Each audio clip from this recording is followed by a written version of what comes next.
भारत में 2024 के लोकसभा चुनाव के नतीजे अनाउंस हो चुके हैं। सबसे बड़ी पार्टी बनने के बावजूद भाजपा बहुमत हासिल नहीं कर पाई। हालांकि बीजेपी की अगुवाई वाला एनडीए बहुमत का आंकड़ा पार करने में सफल रहा।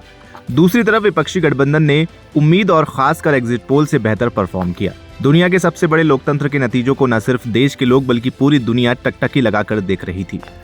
अमेरिका के न्यूयॉर्क टाइम्स से लेकर ब्रिटेन के बीबीसी ने चुनाव में जीत के बावजूद इन इलेक्शंस को पीएम मोदी और भाजपा की नीतियों के लिए चुनौतीपूर्ण बताया। आइए आपको दिखाते हैं कि आखिर वर्ल्ड मीडिया में किसने क्या लिखा। न्यूयॉर्क टाइम्स ने लिखा, भारत के चुनाव के नतीजों के साथ पीएम नरेंद्र मोदी के चारों ओर अजय रहने का भ्रम टूट गया। उनकी पार्टियों के नारों में ऐतिहासिक जीत की बात कही गई थी।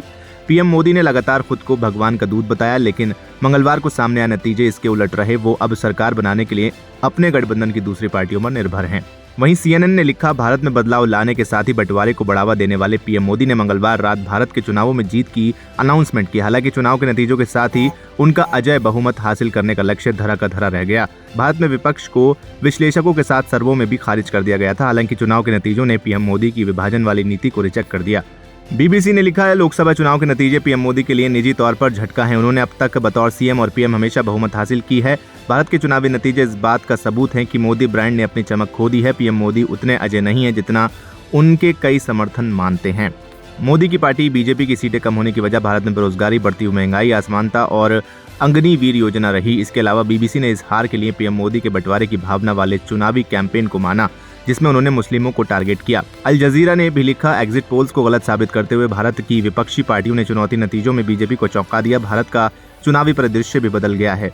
नतीजों ने भाजपा की रणनीति पर भी सवाल खड़े किए हैं। चुनावी कैंपेन के दौरान पीएम मोदी ने यह डर फैलाने की कोशिश की कि विपक्षी पार्टियां हिंदुओं को नजरअंदाज कर देश के संसाधनों पर मुस्लिमों में बांटने की तैयारी कर रही है।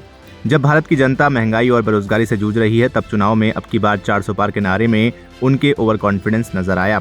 इसके अलावा ली मॉन्ड ने लिखा, भारत में 4 जून को आए नतीजों से पीएम मोदी के पैरों तले जमीन खिसक गई। 10 साल से भारत की सत्ता पर काबिज पीएम मोदी को अब कुर्सी पर रहने के लिए क्षेत्रीय पार्टियों की जरूरत पड़ेगी।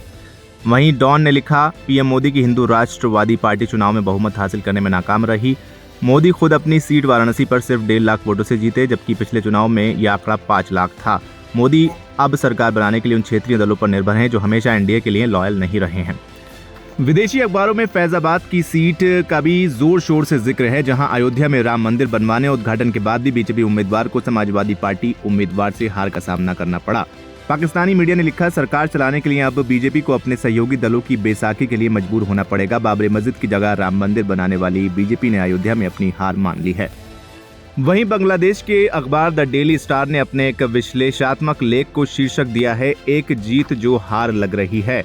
लेख में कहा गया कि इस साल एनडीए को चुनाव नतीजे मिल रहे हैं। उसके कई कारण हैं, जैसे चुनाव प्रचार के दौरान लगातार ध्रुवीकरण पर जोर देना, अयोध्या में राम मंदिर उद्घाटन के बाद भी उसका फायदा न मिल पाना और इंडिया गठबंधन का उदय।